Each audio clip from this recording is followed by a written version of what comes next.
Good morning guys. Day 27. Mapapagod pero hindi uundang. Huh.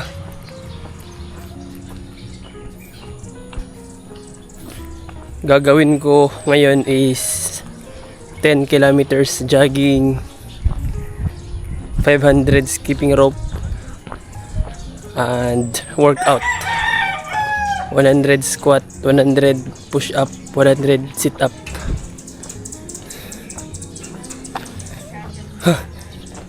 Matatapos ko yung 30 days. Ibang challenge naman yung David Goggins challenge. 30 days lang yung 19 kilometers na running, tapos 3 hours workout.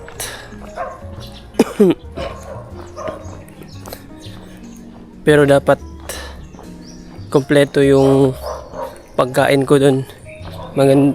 Maraming nutrients, vitamins, kasi mahirap na ganong workout, 3 hours workout tapos 19 kilometers na running kung hindi kompleto yung kinakain.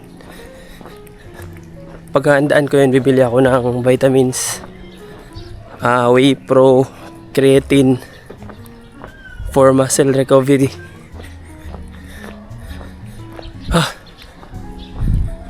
Warm up na ako guys, tapos start na ako. Basta yun yung plano ko after nito 30 days.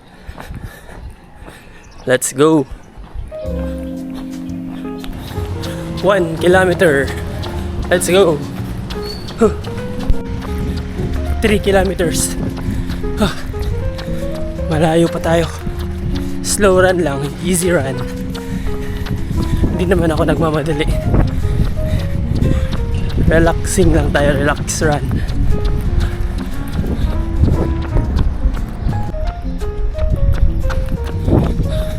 Five kilometers. Let's go, chill run.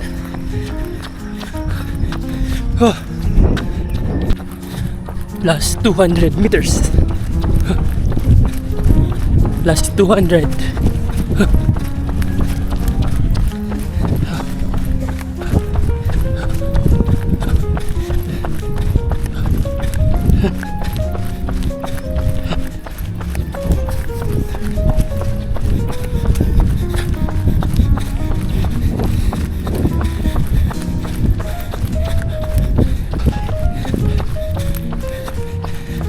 Oh.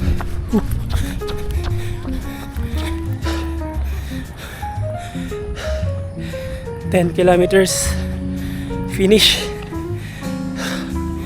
Skipping rope naman, 500 skipping rope, tapos workout. Let's go.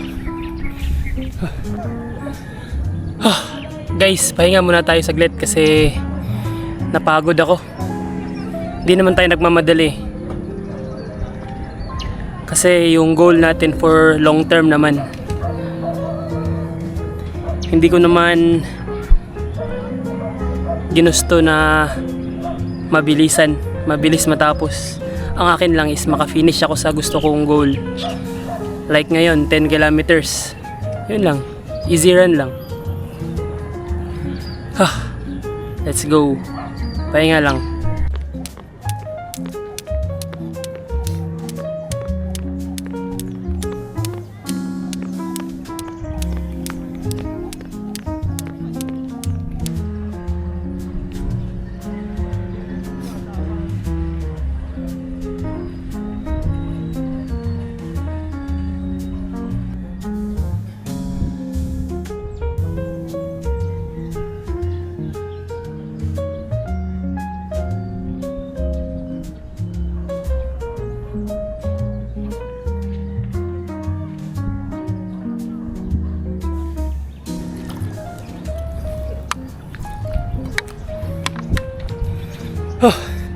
Day 27 complete. Bukas naman 3 days na lang. Excited na ako sa bagong challenge guys.